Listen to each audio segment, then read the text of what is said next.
Bonjour et bienvenue dans le second épisode d'In & Pop, le podcast qui dépote sur l'actualité et les tendances dans la région, consacré à l'immobilier locatif pour la retraite.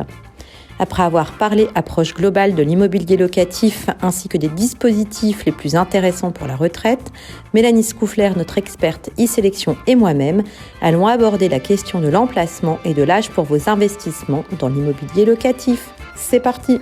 Alors Mélanie, tu le sais, à Pop News, nous nous concentrons sur ce qui se passe sur le territoire de la Banque Populaire du Nord. Donc en rapport au sujet de l'immobilier locatif, peux-tu nous dire où il est le plus intéressant d'acheter dans la région ?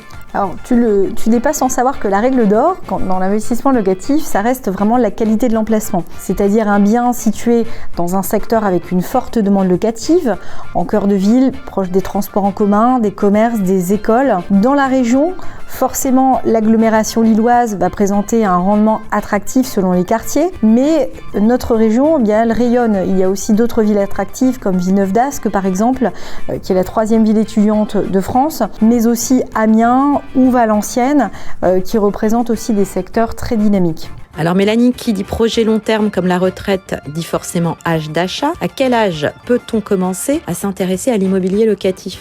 Eh bien écoute Marie, je vais peut-être te surprendre, mais l'immobilier locatif, ça peut concerner tout le monde justement. À 30 ans, on n'a pas la même capacité d'épargne, forcément, puisqu'on a bien souvent des enfants et parfois en bas âge. On a sa résidence principale à rembourser, donc un budget plus réduit. Or, il y a des projets comme les résidences étudiantes qui vont être accessibles à partir de 70 000 € et qui vont demander un effort d'épargne moins important, entre 250 et 300 € par mois par exemple. Ensuite, à 40 ans, généralement, la situation professionnelle a évolué, ainsi que les salaires qui ont eux aussi évolué par la même occasion. La capacité d'emprunt, elle peut donc être plus importante, entre 300 et 400 € par mois par exemple, et on peut donc s'orienter vers des projets de ce fait plus importants.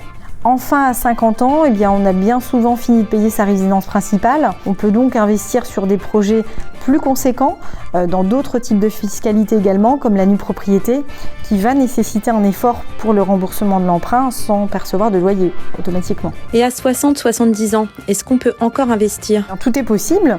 On a juste une limite d'âge qui va entrer en ligne de compte par le biais de l'assurance emprunteur, qui, elle, va s'étendre jusqu'à 75 à 80 ans si on a recours à l'emprunt pour financer l'investissement.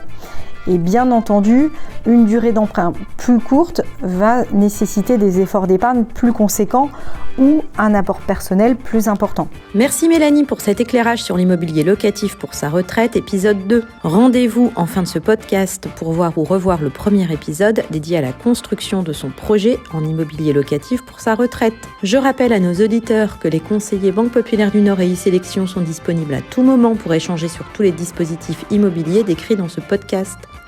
N'hésitez pas non plus à consulter les sites BP Nord et e-sélection pour en savoir plus. À bientôt pour un nouveau podcast dédié à l'immobilier locatif.